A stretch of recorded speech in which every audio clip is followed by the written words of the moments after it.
obviously there are hundreds of different sorts of meetings, and I thought what may be most useful is just to focus on a couple of sorts. One is organising a meeting with it, which is just a local meeting, and where your group is meeting, it's a usual venue and everything, and you're just having a local meeting. And the other one, which we'll spend most of the time on, is a public meeting, whatever it is, whatever purpose.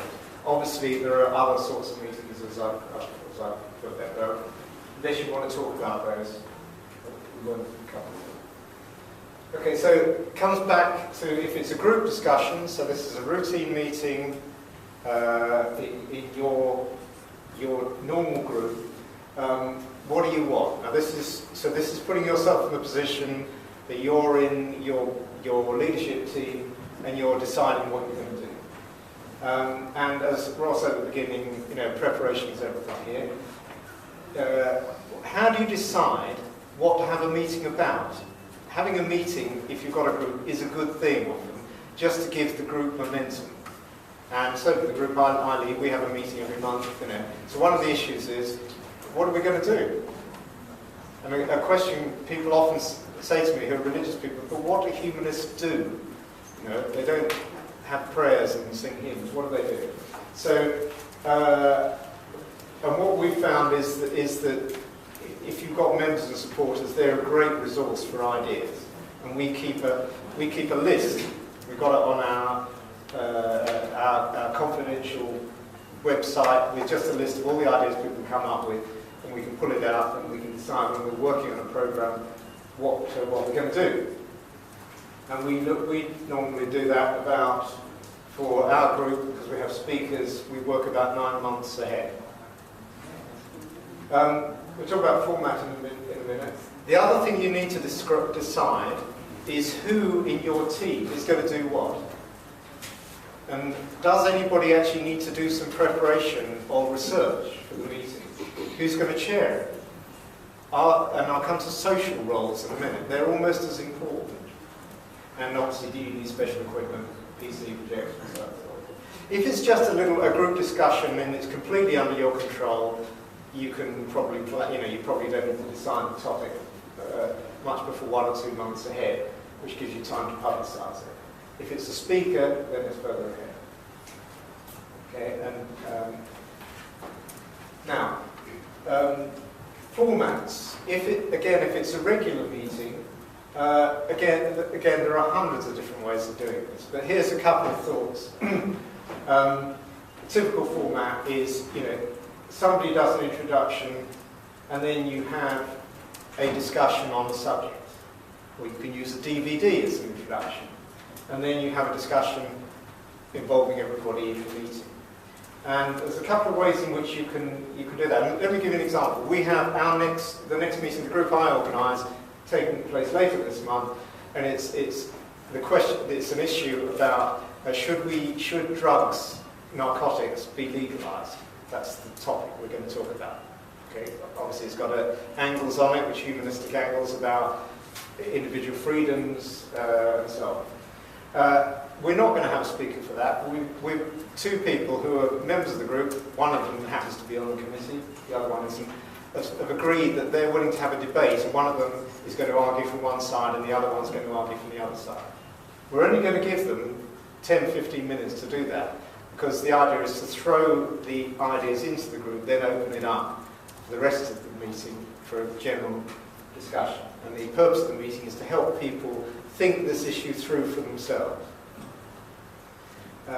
One thing, and then in discussions, you can do that in 2 ways. You can either do it as a whole group, like we are with you here, or another device which can be quite useful, particularly if you have people who are perhaps a bit more shy or new to the group or don't know people, is to break up into smaller groups, perhaps of 6 people, and give each group a question to work on, and give them 25 minutes to work on that, and then appoint a spokesman or spokesperson, and then come back and share with the rest of the group. That works quite well if you want to give people the sense of being involved, and it helps people get to know each other as well.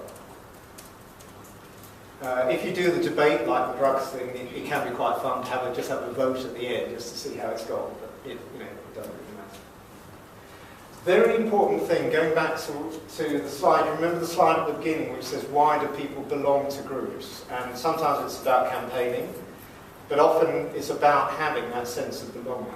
Now if people are there because they want to have that sense of belonging and being with like-minded people, you need to give them time to do that. And so it's important to allow enough time around a formal part of the meeting for informal socialising. The venue can be quite important for us. Our meetings, we have them in a pub, in the upstairs in a pub. But it could be, anywhere. But allow time. We have a break in the middle, and it gives people, and for many people, those conversations are actually, when they leave, that's the best bit of the meeting for them. Now at the meeting, another very important thing, again if you're trying to build a new group and want people to feel welcome, the social aspects of how you do that are very, very important. So the group that I look after, what we've done, and I've got some people on our committee who are very good at thinking this through, is we've actually assigned people in the leadership team roles. So if everybody that comes in the door, particularly if they're a new person, somebody's going to just go up and have a very friendly word with them and welcome them, make sure that they end up talking to somebody else so that nobody's left feeling, I'm on my own, I don't know these people. That they actually feel, yeah, this is a bunch of friendly people, I can get on with them, and I'll probably come again. That's really, really important. Perhaps just jump to the bottom point here. We also capture information about people, not in a sinister way, but we just say to people, if you're new and you'd like to know what the group's doing, we'll pass a list around, just give us your name, give us your email address, or if you don't have an email, and for often older people may not have an email, then just give us your postal address. And we'll make sure that you're kept up to speed. So that builds your mailing list. We're very strict, by the way, about confidentiality of that information. So we got a list, it's an Excel spreadsheet, but it's password protected, it's not accessible, it's only accessible to a couple of people. Now in terms of then of running the meeting, obviously you've got your format, and then it's the job of the chairperson. What's happened now, I don't know, there's an interesting bit of English language, that when I started out doing this sort of stuff, the person heading the meeting was a chairman, and occasionally you've got a chairwoman, and then you have, there's a chairperson, and then somebody said, well, but women can be chairmen as well, that's fine, that's what I think, a chairman can be. But now, and to me, a chair was something like that, with 4 legs. But now what's happened is the term chair has become the term because it's non-sexist. So I'm now a chair. Anyway, now the job of the chair, obviously, is to ensure that everyone who wants to join in has the chance to join in. And that includes, if you see somebody, you've got to be very sensitive on body language. You see somebody who wants to say something, you can see they want to say something, but they haven't quite put that up their hand, and you can say, you pick that up and just say, do you want to say something? They can always say no, but at least people feel involved. You've got to do the opposite, which is there's often somebody there who dominates the space, who will like the sound of their own voice. They will make endless non-useful points. And you need, the job of the chair is to actually stop those people from dominating. And there are various ways you can do that. But if you're having a discussion where people are putting up their hands, the answer, the thing is you see, they're starting talking, you just say, yeah, and then you just go to the person behind them, and very few people will actually talk over somebody else. But that is part of the task, and that can be quite tricky sometimes. The other thing about being a chair is it can be unbelievably frustrating, because often you have less chance to put your points than anybody else. You can sometimes ask questions, and sometimes you need to ask a question to get things going. But often you find at the end of the day that you end up making your points to the person in the bar afterwards and not actually in the meeting. Okay, but the first thing is very important. Now, okay, so public meetings is a slightly different thing. Again, you've got to decide what your purpose of your meeting is in your quality. Do you want, and the big thing about a public meeting, and let's talk about a one-off meeting, as an example rather than a conference, is your meeting about a topic, or are you using a person?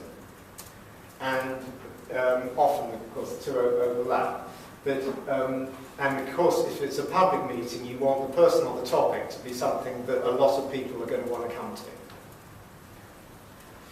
Then you've got to choose your format. And there are various formats you can use for that. Traditional one, where you have a speaker who speaks, and then you have questions and answers with the speaker. That's a traditional one. Or you can have a panel. You might have 4 people who are speaking, who don't actually, they might just make a short introductory remark, but then the whole thing is done with questions from the audience. And that works quite well. And what you can do is get people to write down questions in advance and give them to the chair so you don't get duplicate questions. And then you get different views from different perspectives. And an example of that, which we've done, is where we had a meeting which was religion and atheism, shared values, or irreconcilable opposites, was the title of the meeting. And we had the chairman of the local mosque, we had a woman who's a vicar of a local church, we had somebody who used to work for the British Humanist Association, and we had a liberal Jewish rabbi on the panel. And we had people ask questions. And I must admit, I was very nervous about chairing that meeting because it could have got quite, it was a public meeting, full meeting, it could have got quite heavy, people feel quite friendly. And I did look up the number of the local police and things just in case. In fact, the biggest problem with the meeting was that they all agreed with each other all the time. So that was a separate problem. You can also have a conversation. You can have somebody doing an interview with somebody with set questions. You often use that if it's a famous person. You can have a debate, a formal debate, and that's often very successful, where you have people with times on both sides, and then you have people in the audience making a point. Or you can just have everybody in the full discussion. So you just need to think through the format, where it fits with the rest of your program. The big meeting, do you want to provide people with refreshments before or after so they have a chance to mingle? You need to think about that. Why should people want to go? It's the marketing question. Why should anybody want to be there? Are you going to spend money? What can you afford? Do you want to sell tickets? You've got to think about that. When do you want it to happen? Is there any flexibility on the date? Who's actually going to be accountable for making it all happen in your team? Be clear about that, not have it all, half a dozen people all thinking that they may be doing something. They probably will all have roles, but you want one person who feels, yeah, I'm responsible for making this whole show work. And then who's going to chair it.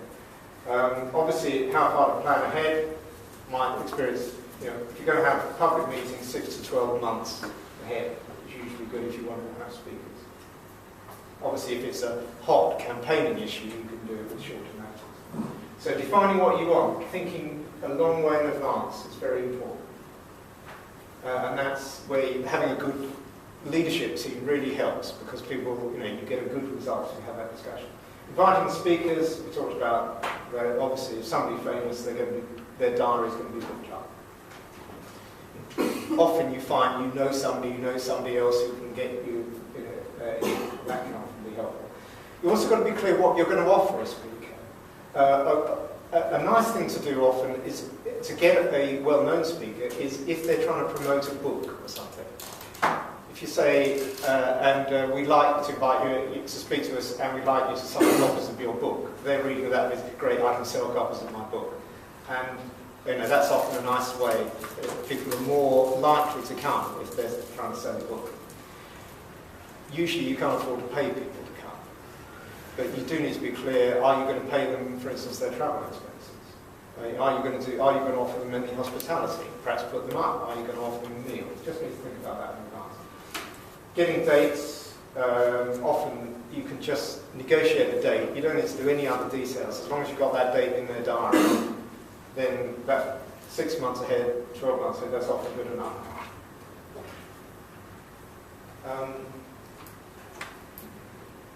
Okay. Now, finding and booking a venue.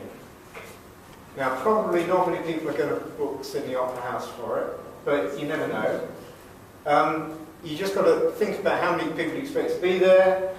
Is it a place you normally use? If not, what do you do? What are you going to do? Now, I don't know where people are on venues. Anybody's got any experience about finding venues? Has anybody ever been refused to have a Humanist meeting in a venue? In a location? Yeah? Yeah, my own experience is that a speaker later turned down, later rejected, cancelled coming to speak. I invited her to come and discuss women issues and how traditions, sometimes affect the rights of women and all that. And when she discovered that it was a humanist group, she got back to me that she was a born-again Christian, that it was unimaginable for her to be speaking at a humanist meeting. I've had that kind of experience. Yeah. And sometimes there are also concerns that sometimes some venues could be cancelled. But I've not had my venue cancelled. Okay. Yeah. I've conducted thousands of meetings. We have never been refused a venue. But it's better for us to tell beforehand what we are going to do. Yes. Rather than just take it and later on say that we are going to have a humanist meeting. Yeah. I think we should make it very clear that this is our meeting. That's very good advice. Yeah. Yes. That's true. One other thing, just going back to your question about speakers. The only case where I've had bad experience with speakers is where we had a very senior politician. And not because he didn't want to come to speak, but because the day before he found there was a very important vote in National Parliament, and he had to give that his priority. And so if you're booking politicians, just be careful with that. And I talked to his secretary afterwards, and she said, well, actually, there are certain days of the week which is better for them, and certain times of the year where that's much less likely to happen. So that's just something to bear in mind. If you're choosing a venue, then obviously if you're covering an area, you've got to think of somewhere convenient. Accessibility, public transport, is the parking. Looking at the venue, will everybody be able to see and hear clearly? Disabled access is something also to think about. The venue that our group uses actually is very bad for that. And it's just something to bear in mind. And it's the space if you want to have informal discussions afterwards. The point that you just made, are they willing to host a humanist meeting? Get it up front. What facilities? Allow plenty of time. You need at least an hour before. If you're paying to book it, don't just book it for the time of the meeting. Book it an hour before and half an hour afterwards, because you're going to need that flexibility. And make sure you've got a firm booking. You don't want to put all your publicity out and then find that you've lost the venue. So you probably need to put some money up front. Another issue is whether are you going to sell seats, tickets, whatever. And there are pros and cons to this. People, if somebody's paid money, they're more likely to turn up. There's no question about that. If somebody says, yeah, I might go, if it's raining, they'll say, oh, I can't bother, I'll stay and watch television instead. So people are more committed if they've paid, and it obviously helps your finances. It also helps you to track progress of your sales, and you can choose how much more publicity you're going to do if you're not doing sales. It also means you can control the numbers, because you can have meetings where actually more people want to get in than you've got room for. And it helps with that. On the other hand, it is work to do to control all that. You've got to need tools to get money in, you've got to keep track of things, and so on. There are other ways of doing this. What you can do is you can just ask people to reserve a place. and just tell everybody that there will be a voluntary donation on the day, which would just help for pay for the cost of the room. And that works quite well, and it helps you keep track of the numbers. If you're doing that, you need to allow about 20% of the people that say they're going to come will not come. So in terms of working out the numbers. Okay, so, or you could just say it's open to everybody and see what happens. Anybody, any words of wisdom on this? Yes. I think the experience of the Indian humanists is a little instructive. Some of my friends invited Taslima Nasreen to Hyderabad, and they thought the best way of ensuring her security was not to tell even the police. But stupidly, they called the media. And by the time the meeting was over, word had gone to the Islamic fundamentalists that their target, the next one after Salman Rushdie, was Taslima. And they nearly killed her. I think as organizers of meetings, we have some responsibilities for our speakers and for our audience. This becomes very important. I think where it is safe, it's all right. It becomes extremely important because if we don't take care of our audience, they will not come the next time because they are afraid to be associated with such writings. There could be violence and so on. So we are dealing with matters that are really difficult in society, and people can be easily agitated. And therefore, creating the right security, having the right strong men around, and the police being told. In some countries, I think you will need formal permission from the government to hold a meeting. We had a protest demonstration outside the Pakistan High Commission in London. We had the police permission, which means the police will protect you. Now, I can tell you something extraordinary that happened. When we were trying to do things for exposing the fears about this total solar eclipse. In many countries, it is taboo to eat or cook food during the eclipse time. And pregnant women are supposed to be endangering the fetus inside their body if they did something like that. So a lot of pregnant women, not easy to find many pregnant women who are humanists and pregnant at the time of the eclipse. So got some of them and got them to cut brinjals, which is the worst thing a pregnant woman would do, because traveling 90 million kilometers away, the sun rays will come seeking the Hindu pregnant women and then go and harm the fetus. This is the idea. What happens? The police were not told, and this mob of Hindu fundamentalists came. With Taslima Nasreen, it was the Muslim fundamentalists. These guys came, they spoiled the meeting. You know why? On charges of feticide. Because you made these women cut vegetables while there was an eclipse. You have to be prepared, there are mad people. And we must take those steps. That was a very badly broken up meeting. Taslima's, of course, is world news. That happened in I was not involved in that. Either in inviting her or in spoiling the meeting. But these have been mistakes made by our colleagues. We're doing something in Nepal, hoping to have Taslima there. Our Nepal colleagues are working concretely on these things. I just want us to remember, it's not a party we are organizing when we organize our kind of meetings. When he organized meetings, the intelligence police was there and they filmed him completely and followed it up with 6 months of questions, interrogation, and finding out what he is, and summarized his life in their records. So there's another aspect to our work. Thank you. One more point I'd like to make is about when we go to investigate paranormal phenomena. Usually we inform the police and go. Anil's place, Kerala, there was a flex print of Mary shedding tears. And there they organized a public meeting right outside a church. I think you were there. Yes. Yeah. And the group which was promoting the miracle told us that you were conducting the meeting in front of the other church because they had broken away from them and they were trying to build up the church with funds collected by promoting this miracle. He didn't know about it. He just held the meeting on the road, he had organized it. And then there was a mob trying to attack us, but of course we also had a mob on our side because our people were there. So the whole thing died a natural death.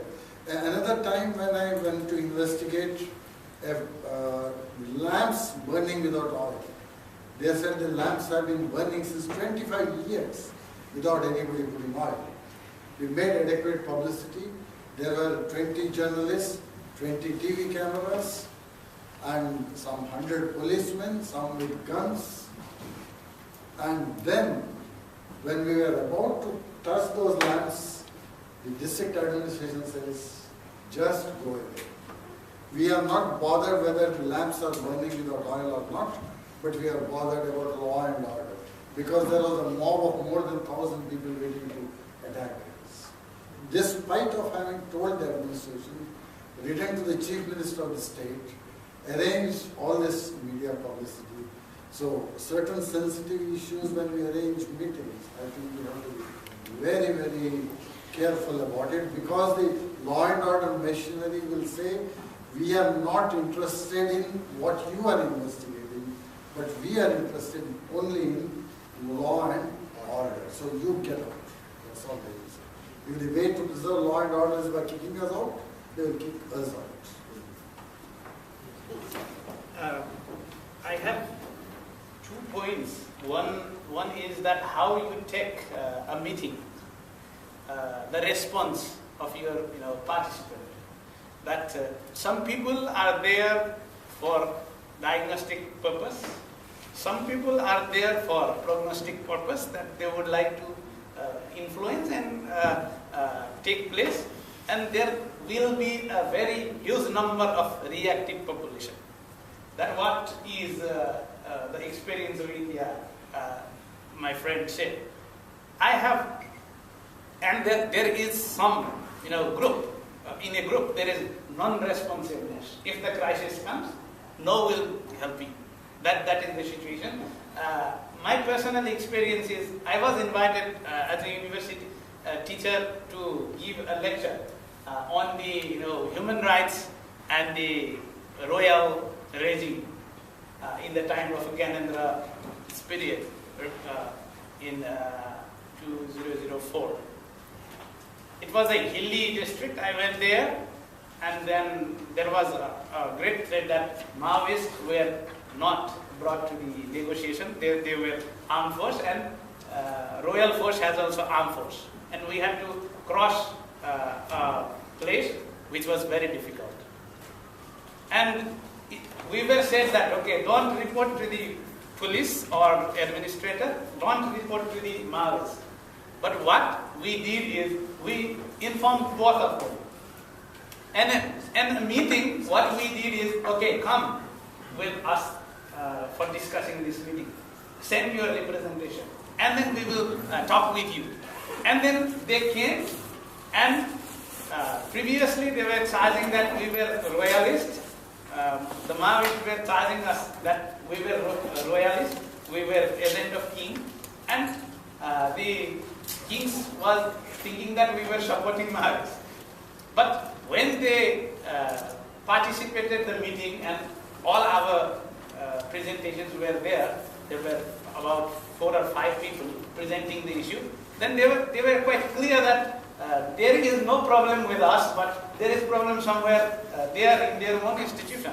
So while inviting people in a meeting, I think that what will be the pros and cons of the public attitude is to be taken into account, because always when we invite, maybe that can create some hostilities. We have some experience that regarding this secularization of a state.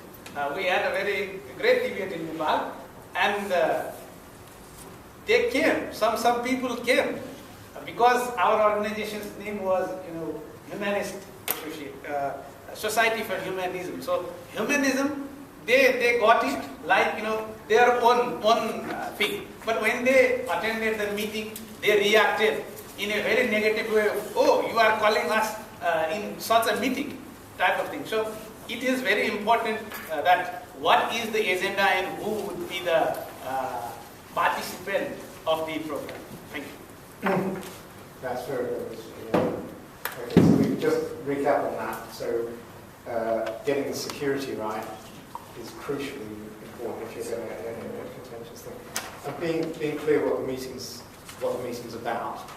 And as you say, you diffuse the potential situation in advance, and that's very, very useful. Tip. Okay. As we covered most of this, so now publicity.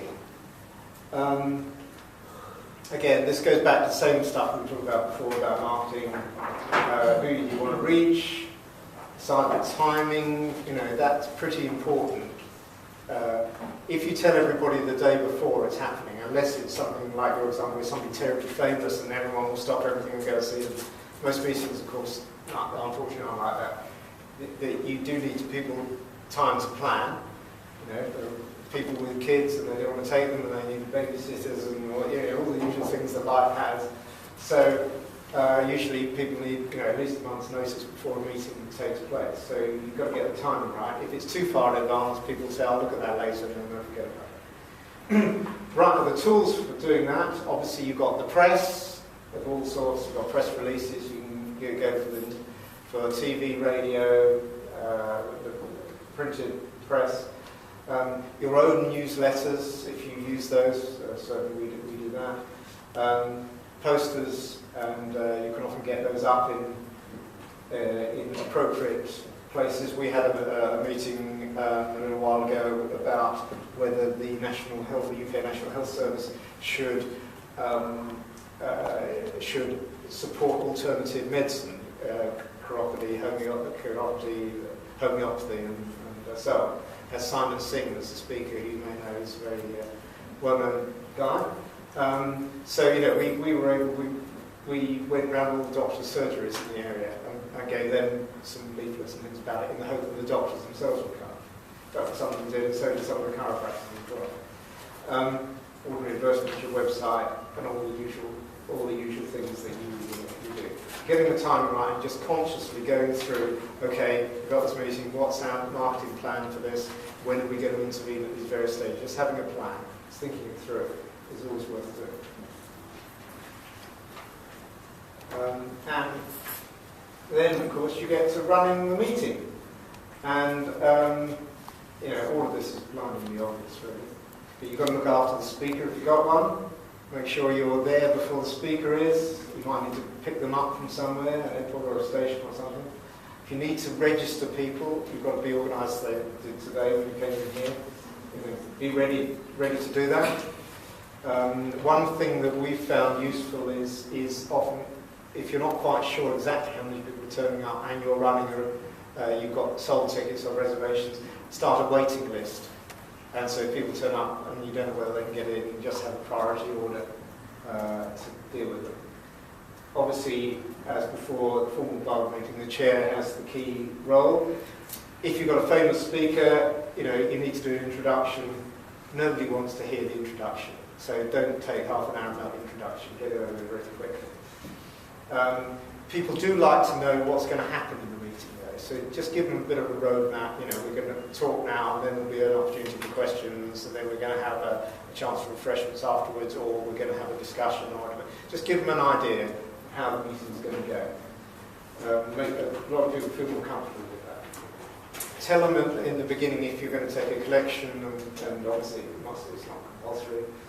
And then if you're having a question and answer session, as before, it's your job to be fair.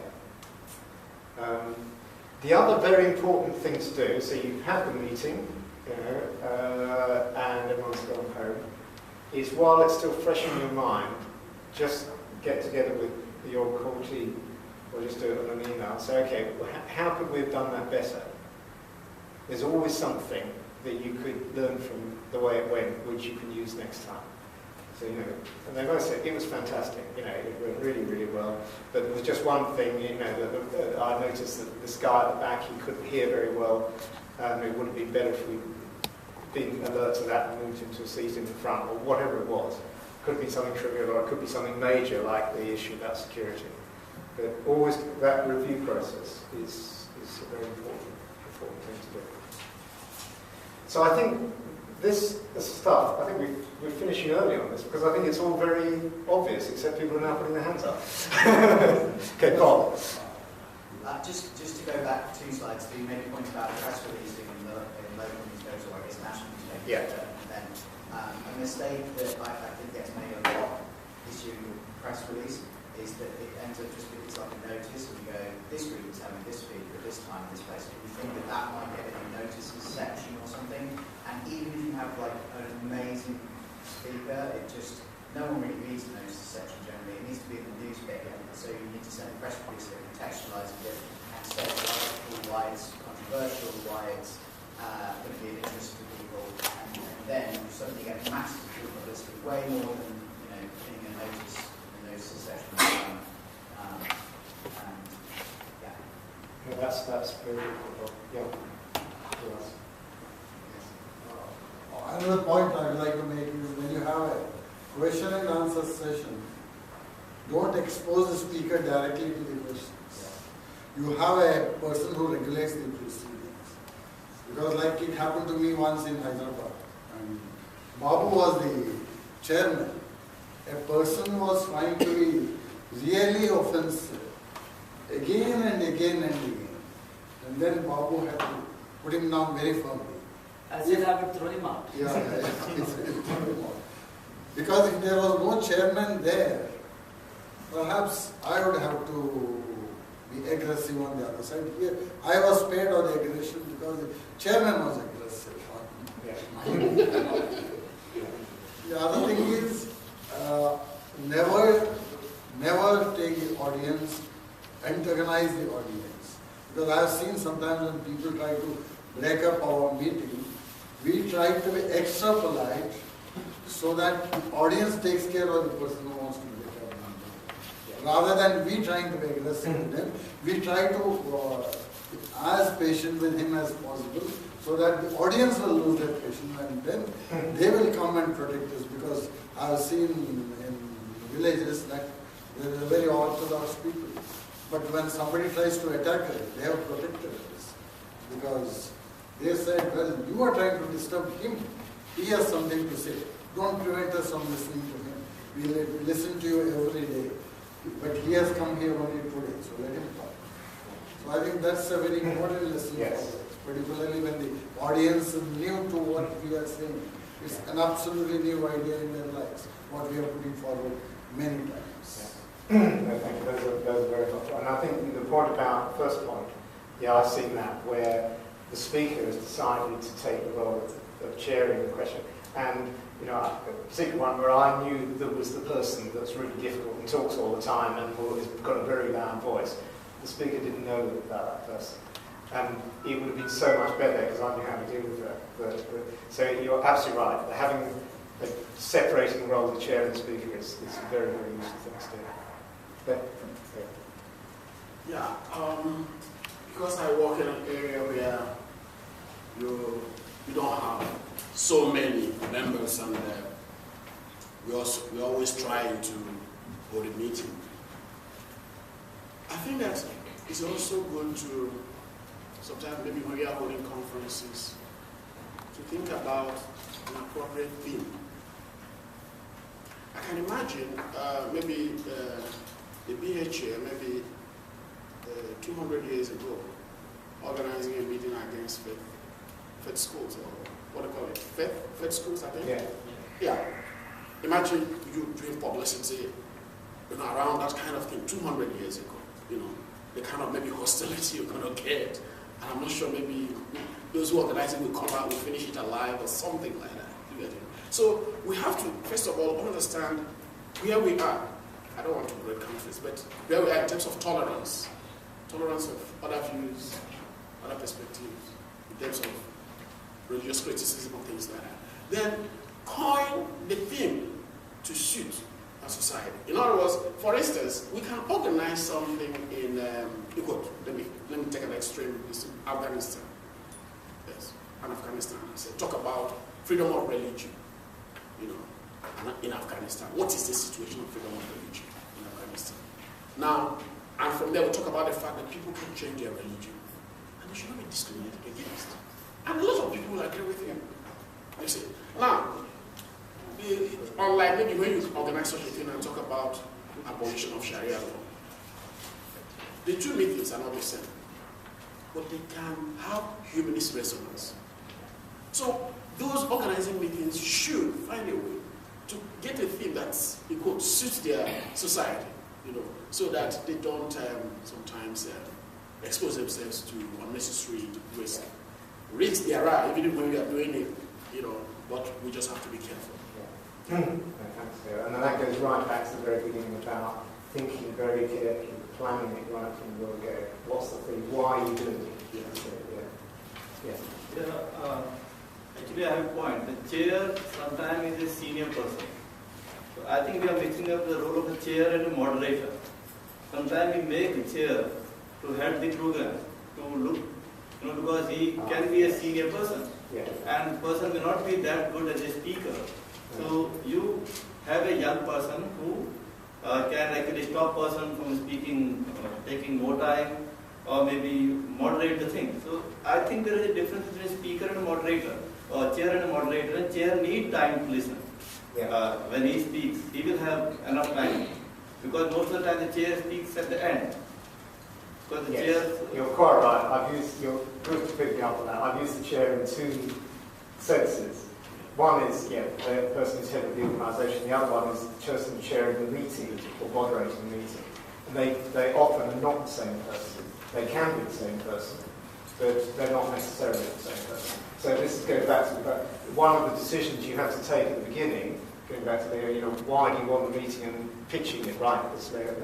Also, one of the decisions is who's going to run the meeting, who's going to moderate. Maybe I should have put moderate, facilitate rather than chair. Yeah. Thank you. You're right back. Yeah.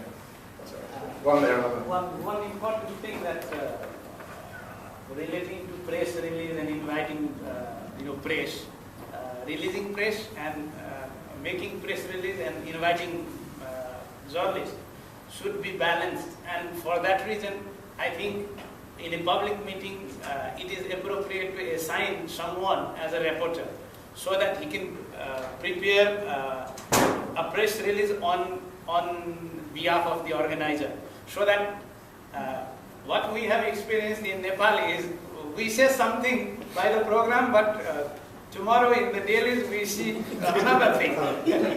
So to avoid that, and at least to say that we have this position, that was the reality, at least we have to prepare a brief press note for them, so that if that is circulated, there will be less chance of misleading news. That's a very interesting point. I hadn't thought about that. Is to, even if you have the press there, still to do the press release for those people. Yeah. And it works on the premise that most people are lazy. So if you've written it for them, great. They have, they can spend longer over a cup of coffee. So yeah, you're right. Very, very good point. Yes.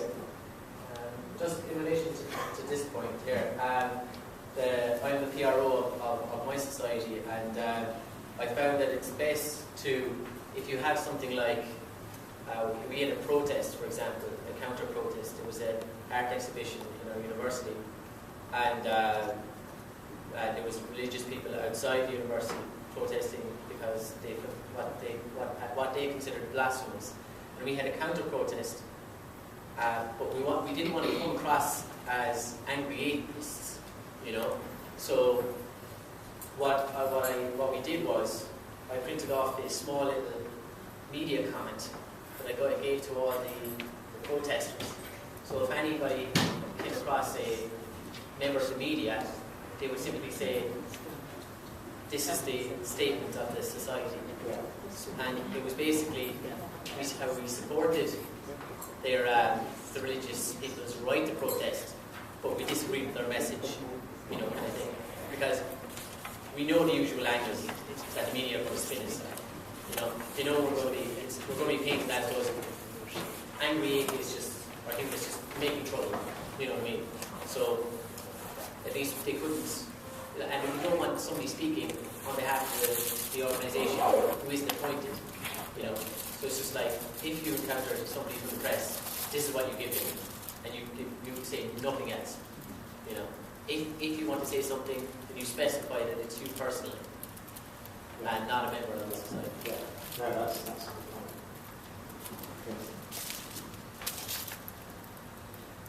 So most of the humanist organizations, generally we do conduct two broad kinds of meetings and campaigns.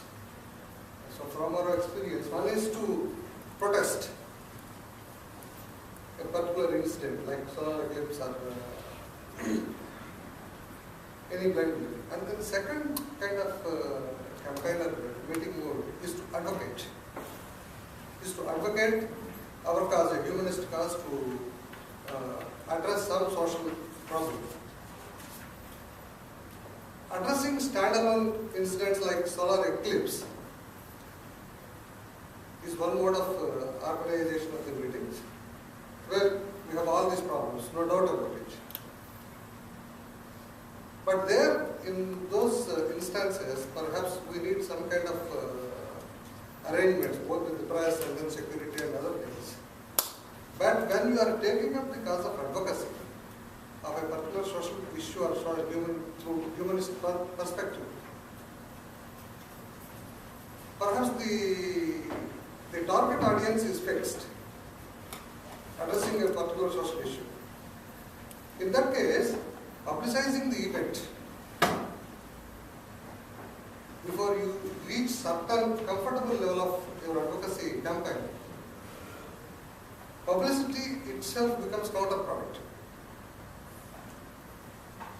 If it is because representatives of the media, who are again part of the civil society, and in most of the cases, media persons and the administration and all wings of the civil society, they themselves are parties to some of the blind beliefs against which we are fighting. So in the long run advocacy things, before we reach, rather we feel comfortable reaching certain place, so wide publicity perhaps becomes counterproductive, and we need to take again, there is a divide between the urban and rural scale. Yeah, and I think the key distinction there is do you really want a public meeting or not? So what you're talking about is saying, they have experience, especially working with some typical social problems, is this. So the advocacy campaign needs to be preceded by pre-advocacy convictions. And the people who are going to sympathize with this kind of advocacy campaign from the society. So they need to be addressed. Once these different people in their different representative capacities of the civil society, if they are convinced about this advocacy campaign, I think our job is half done. yeah. So that is one thing which I need to say. Yeah, no, thank you. Yeah. One more comment. Yeah. Yes. There was another slide which I wanted to comment on. It's about the leader. When you are, yeah, that's the one. No. Try again. No.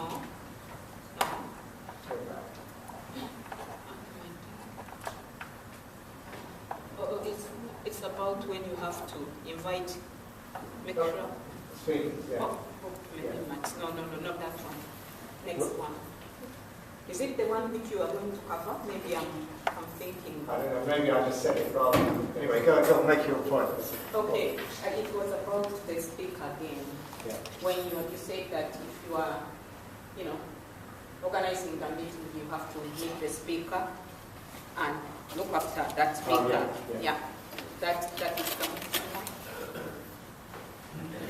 Yeah. ensure exactly. So I was going to comment on the when you meet the speaker and you look after that speaker well, I think for me the most important thing would be to make sure that the speaker is on track.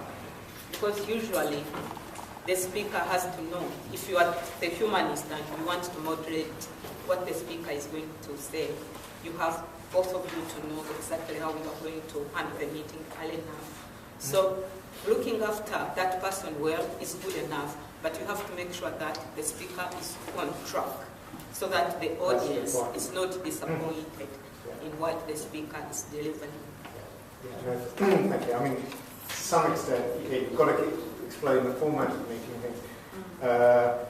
And if you know something specific, you can tell if they prepare something and you tell them something, half an hour before, it's probably too late.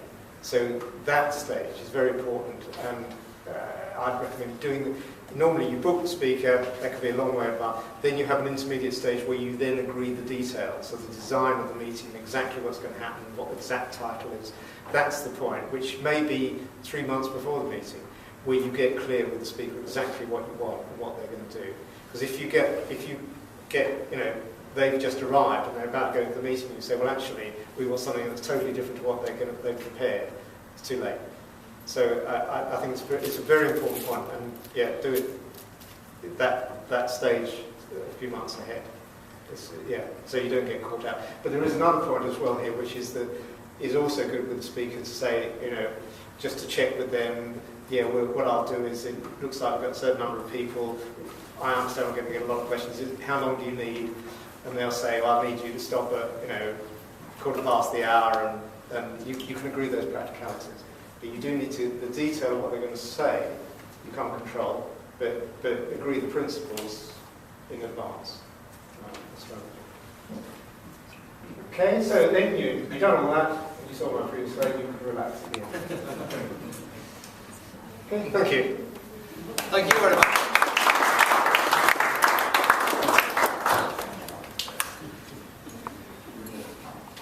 We know that many of you already have quite a bit of experience with organizing meetings, but I think that